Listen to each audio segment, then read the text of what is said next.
The air inside Chief Damien Okafor's mansion felt too still, like the walls themselves were listening. Zara sat upright on the edge of the velvet chair, her hands gripping her small brown handbag so tight that her knuckles turned pale. She hadn't seen her grandfather in 15 years. The last time, she was a child hiding behind her mother's legs as the old man shouted, "You're no longer part of this family." Now, sitting across from him, she felt like that same little girl again. Chief Damien leaned back in his golden armchair, the morning light glinting off his expensive watch. His lips curved into a half-smile that didn't reach his eyes.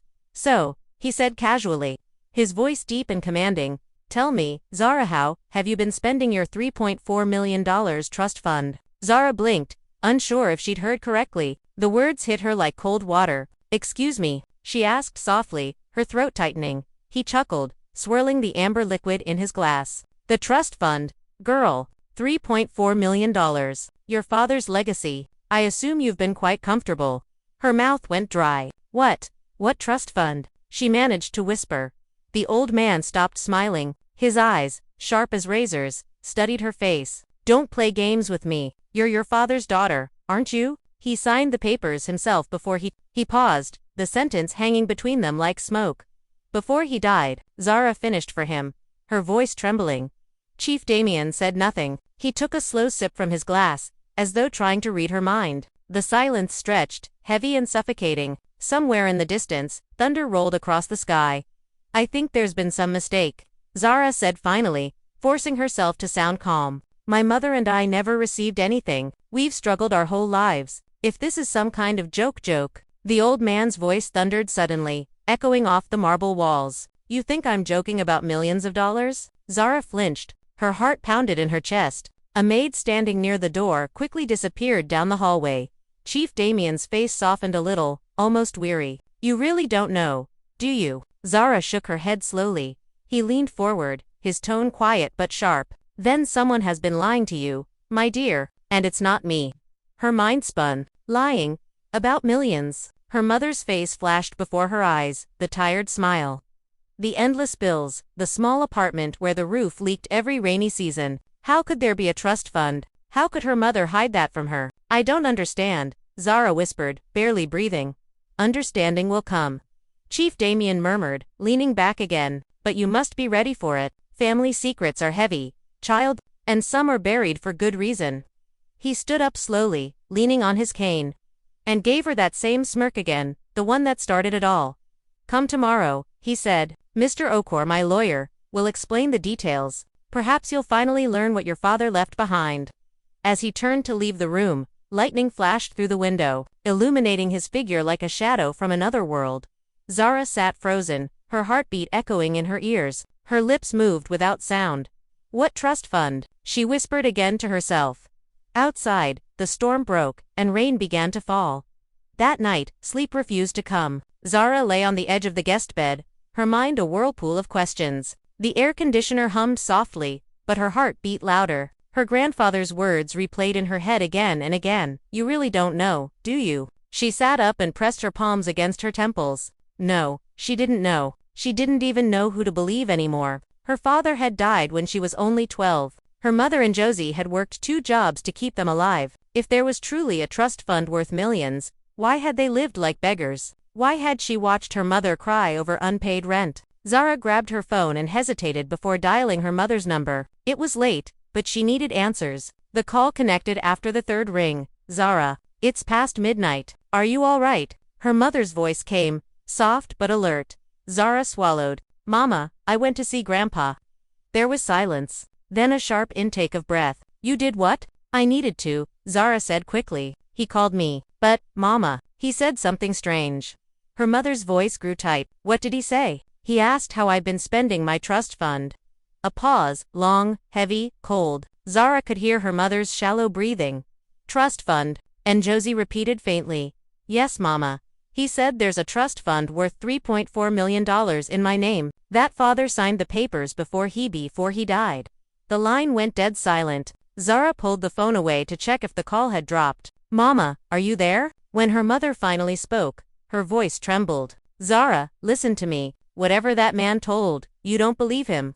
"But why would he lie about something like that?" Zara demanded, her voice rising. You never told me about any trust fund. Why?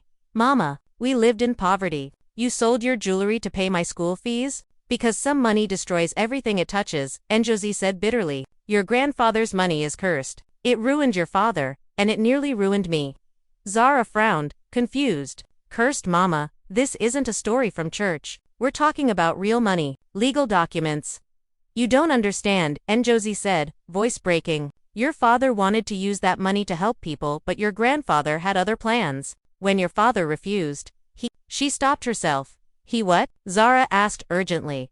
But her mother didn't answer. Instead, she said, promise me you won't go back there. Leave that mansion and come home tomorrow. Promise me, Zara. Zara hesitated. Mama, I can't. I need to know the truth. Her mother's voice turned sharp with fear. Truth won't bring your father back. Please, child, don't open old wounds. Before Zara could respond, the line clicked, call ended.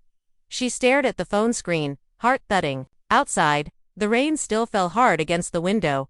Her mother was hiding something. Her grandfather was hiding something else. And somewhere between the two, her father's ghost seemed to whisper. Find out what they won't tell you. Zara lay back down but knew she wouldn't sleep. Tomorrow, she would meet the lawyer, and this time, she wouldn't leave without answers. Morning came gray and heavy.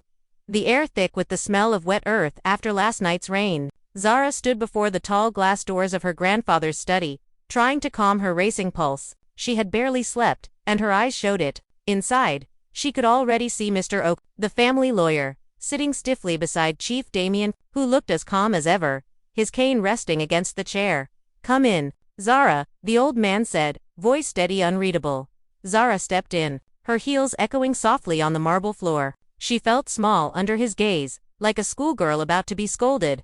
Mr. O'Corey rose politely and nodded. Good morning, Miss Okafor. Morning, Zara murmured, keeping her eyes on the lawyer. I was told you could explain this. Trust fund.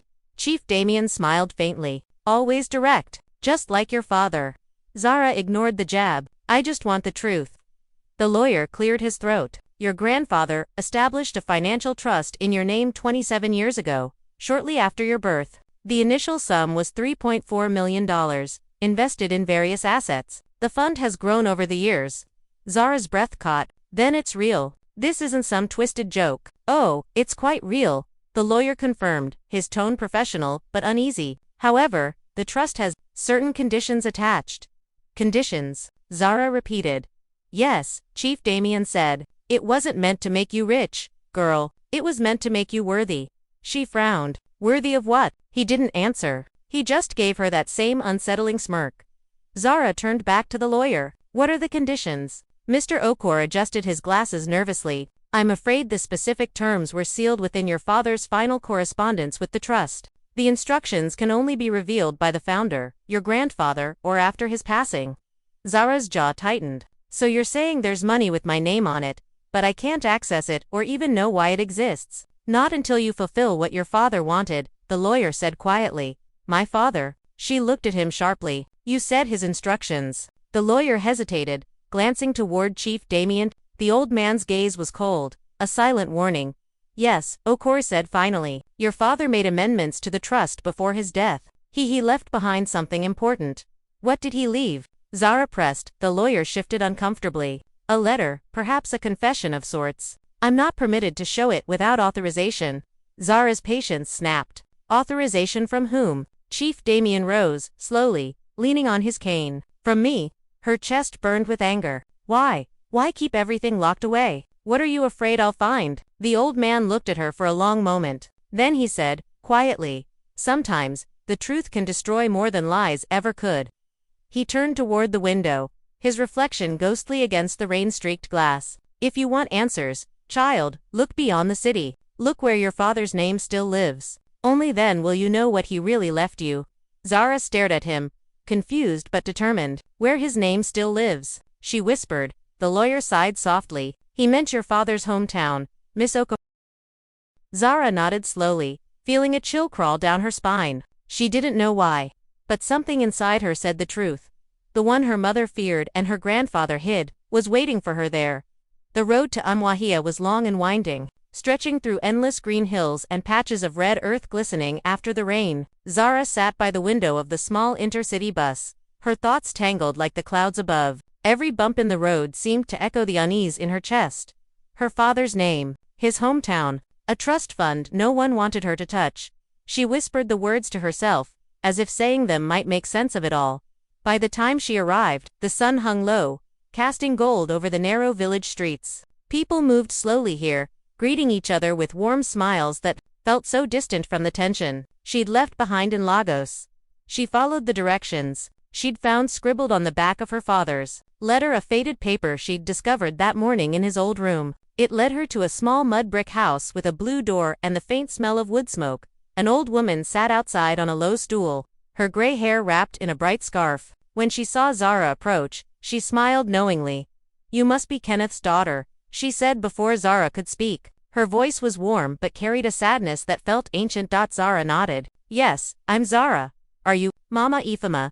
the woman said, standing slowly with the help of her walking stick. "Your father was like a son to me."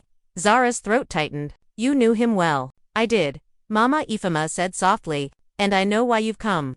Zara blinked. "You do?" The old woman gestured for her to sit on a wooden bench beside her. "Your father was a good man. Too good for this world, maybe. He wanted to use his inheritance to build a school here, for the children who could never afford one. He called it the Promise Project." Zara frowned. "A school?" "Yes," Mama Ifema nodded. He had already drawn plans, found land, even started saving money before. Her voice faltered. "Before the accident." Zara's heart sank. "My grandfather said nothing about this." Mama Ifema's eyes darkened. "Because your grandfather didn't want it. He wanted Kenneth to expand the family business: oil, real estate, politics. Your father refused. He said wealth meant nothing if it didn't serve others. They fought for months." Zara felt her stomach twist. "And then he died." The old woman nodded slowly. "One night, he came to me and said he was going to Lagos to make peace. The next morning, news came that his car crashed on the highway." Zara froze. "You think it wasn't an accident?" Mama Ifema sighed deeply. "Child, I'm too old for rumors. But I know this: good men don't just die, they are silenced." A chill ran down Zara's spine. Mama Ifema reached into her wrapper and pulled out a small carved wooden box. "Your father left this with me. Said I should give it to you if you ever came looking." Zara took it with trembling hands. The box was smooth, engraved with the Okafor family crest, a lion and a flame. Inside lay a folded note and an old photograph of her father holding a group of smiling children in front of a half-built school. The note read, "If you're reading this, my Zara, it means the truth is still buried. Find what I started, and you'll find yourself." Zara closed her eyes as the wind rustled through the trees, carrying the faint laughter of children from the nearby fields. She didn't know it yet, but this was the beginning of the truth, and the end of her peace. Zara woke early the next morning to the sound of roosters crowing, and the chatter of children playing outside. The sun had barely risen, painting the sky in strokes of pink and orange. She sat on the small wooden bed in Mama Ifema's house, holding her father's letter again. She had read it at least 10 times through the night, searching between the lines for something, anything that could explain why her family's truth had been buried so deep. The note was simple, almost too simple. "Find what I started, and you'll find yourself." Zara folded it carefully and slipped it into her bag before stepping outside. The village felt alive in a way that the city never did. Red dust clung to her shoes as she walked, and the smell of burning firewood drifted from nearby homes. Everywhere she looked, people smiled at her, whispering her father's name. "Ah, Kenneth's daughter," one man said, waving as he carried a sack of yams. "He was a good man. May his soul rest well." Zara smiled back, her heart both full and aching. Each person she met seemed to know a story about her father: how he'd bought books for the local school, helped rebuild a widow's roof, or paid hospital bills for children he barely knew. But one thing everyone agreed on: he wanted to build a school. She walked down a dirt path that led toward the edge of the village, following directions a young boy had given her. "The land your papa bought is near the river," he'd said, eyes bright. When she reached it, her breath caught.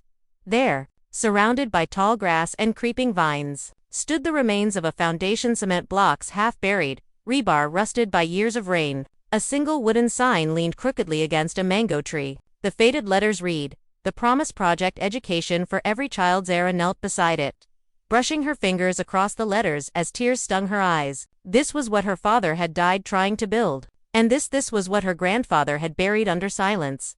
A movement behind her made her turn. Mama Ifema had followed quietly, leaning on her stick. He poured his heart into this place, she said softly. He said it would change everything. Zara stood, her jaw tight with emotion. He never got the chance. The old woman nodded sadly. Maybe you will. Zara stared at the crumbling blocks and overgrown weeds. How?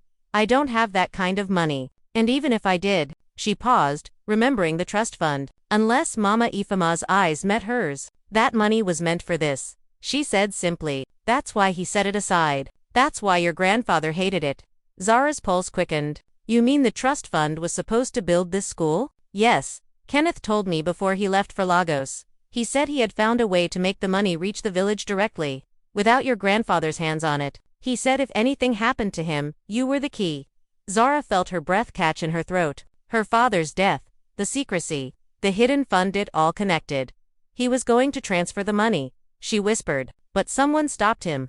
Mama Ifema looked away. Some things are never proven, my child, but evil rarely hides forever. The words settled heavy in the air. Zara turned back toward the half-built foundation, the morning sun now spilling across the land. Birds chirped on the mango branches above. I'll finish it, she said quietly. I don't care how long it takes. I'll finish what he started. Mama Ifema's lips curved into a faint smile. Then maybe the Okafor name will shine again, not in gold, but in light. Zara nodded, feeling something shift inside her as like a flame finally catching fire. She didn't know how she would face her grandfather again, but she knew one thing for certain. She would not leave Umuahia empty-handed. Somewhere between her father's dream and her grandfather's pride, she would uncover the truth and reclaim her legacy. By the time Zara returned to Lagos, the weight of everything she'd learned pressed heavy on her shoulders. The city looked the same: chaotic traffic, street vendors shouting, horns blaring, but nothing felt the same inside her. She wasn't just Zara, the broke journalist, anymore. She was Zara Okafor, the rightful heir to a truth that had been silenced for decades. The first thing she did was call Mr. Okafor, her grandfather's lawyer. He sounded surprised to hear from her. Miss Okafor, he said carefully, I wasn't expecting your call so soon. I've been to Umuahia, she said, voice steady but cold. I know about the Promise Project. Silence on the line, then a quiet sigh. So, you've seen it? Yes, my father's dream, the one my grandfather buried. Miss Okafor, he said slowly, there are things you don't save it. She interrupted. You knew, didn't you? You knew the trust fund was meant for that school. I am bound by confidentiality, he murmured, though guilt tinged his tone. Zara clenched her jaw. Then consider this a confession. I know my father wanted to use that money for the school. I know it was his project, and I know my grandfather stopped him. There was a pause. Then Mr. Okafor said quietly, if you truly want answers, come to the mansion, but prepare yourself. Not every truth will bring you peace. When Zara arrived at the Okafor mansion later that evening, the tension was palpable. Chief Damien sat in his usual chair, a blanket over his lap, eyes fixed on the flickering fireplace. He looked older, somehow, more fragile, but his presence still filled the room. So, he said without turning, the village told you their version. Zara crossed her arms. They told me the truth. My father wanted to build a school. You stopped him. Why? He finally turned his head toward her, his expression unreadable. Because he was wasting his life, he said sharply, throwing away his inheritance on peasants who would never remember his name. Zara's voice rose. They already remember his name. Even now. He didn't need gold to be remembered, he had goodness. The old man's lips tightened. Goodness doesn't build empires. Girl, wealth does. Power does. He had the chance to become greater than me, and he chose to dig foundations in the dirt. Zara took a step forward, anger trembling through her. He chose humanity over greed. That's not weakness. That's strength. Chief Damien's cane struck the floor sharply. Strength. He died a fool. The words hit her like a slap. Her eyes burned. You think that's strength, building walls instead of people. You think your wealth means anything when your family hates you. For a long moment, the only sound in the room was the crackling of the fire. Then, to Zara's shock, the old man's voice softened. You sound just like him, he said quietly. He said the same words the night before he died. Zara's breath caught. You saw him that night. Chief Damien hesitated. He came here, wanted one last chance to convince me, said he would go to the bank the next morning to release the trust fund himself. He closed his eyes. He never made it. Zara froze, her heart pounding. You're saying his death? I didn't touch him.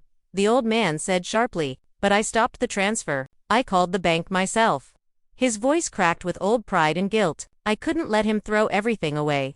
Zara's voice trembled with fury. You didn't just stop the money, you stopped his dream. He looked away. Dreams don't feed generations, child. She took a deep breath. Then maybe it's time someone in this family learned how to dream again. Chief Damien said nothing, but his eyes glistened faintly in the FIRELIGHT. Zara turned to Mr. Oak, who had been silently standing by the doorway. Unfreeze the fund, she said firmly. It's time that money went where it was meant to. The lawyer hesitated. That would require your grandfather's authorization. Zara looked at the old man, their eyes locking. You once said I wasn't worthy. Let me prove you wrong. For a moment, he just stared at her. Then, slowly, his hand trembled as he reached for his cane and nodded once. Do it, he said. But if you fail, the trust dies with you. Zara nodded, heart steady. I won't fail.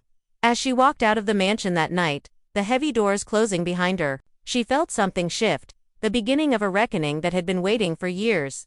The rain had stopped, and for the first time in days, the sky above Lagos was clear. The following weeks unfolded like a storm gathering strength. Zara worked relentlessly, her days consumed with meetings, calls, and paperwork. Once the trust fund was unlocked, she transferred the first portion straight into rebuilding the Promise Project. It wasn't easy, permits, corruption, and delays fought her at every turn, but for the first time in her life, she felt like her father was walking beside her. She had no mansion, no driver, no luxury, but she had something far greater: purpose. The news spread quickly. Disgraced heiress funds village school. One headline mocked, but another read, Zara Okafor revives her father's dream. Reporters began calling, charities offered support, and even local officials visited the site to shake her hand and pose for photos. Still, she wasn't interested in fame. Every block of cement that went down, every child's laughter that echoed across the new walls, that was her reward. When she returned to Umuahia after 3 months to see the progress, her chest tightened with emotion. The once forgotten land now stood alive with color and noise. Construction workers hammering, villagers carrying water, children chasing one another barefoot in the dust. Mama Ifema waited near the entrance, her smile brighter than the morning sun. Ah, my daughter. Look at what you've done, she said proudly. Zara hugged her tightly. No, Mama, look at what we did, what he started. They walked through the half-built classrooms, the walls painted pale yellow, sunlight pouring through wide windows. A sign had already been placed at the gate, the Promise Project in memory of Kenneth Okafor. Seeing her father's name written there made Zara's eyes sting. She felt his presence everywhere, in the laughter, in the dust, in the life returning to the place that once held only silence.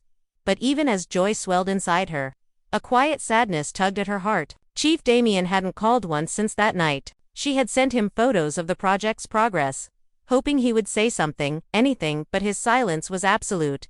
Back in Lagos, Zara found herself invited to a televised interview about her work. The host asked, "You've turned your inheritance into something for the people. What made you do it?" Zara smiled faintly, eyes glimmering under the studio lights. Because it was never mine to keep. It belonged to a dream that refused to die. The clip went viral. People called her the honest heir. Donations poured in. The foundation grew stronger. But fame meant nothing compared to the moment. 2 weeks later, when she received an unexpected call from Mr. Okafor, his voice was somber. "Miss Okafor," he said quietly, "your grandfather wishes to see you." Zara's heartbeat quickened. After all this time, he's been unwell. You should come soon. When she entered the mansion again, it no longer felt intimidating. Chief Damien sat by the window, thinner, frailer. The strong, cold man she once feared now looked like a shadow of himself. He turned when she entered, his voice rasping. "I saw you on television." Zara nodded. "I didn't expect you to watch."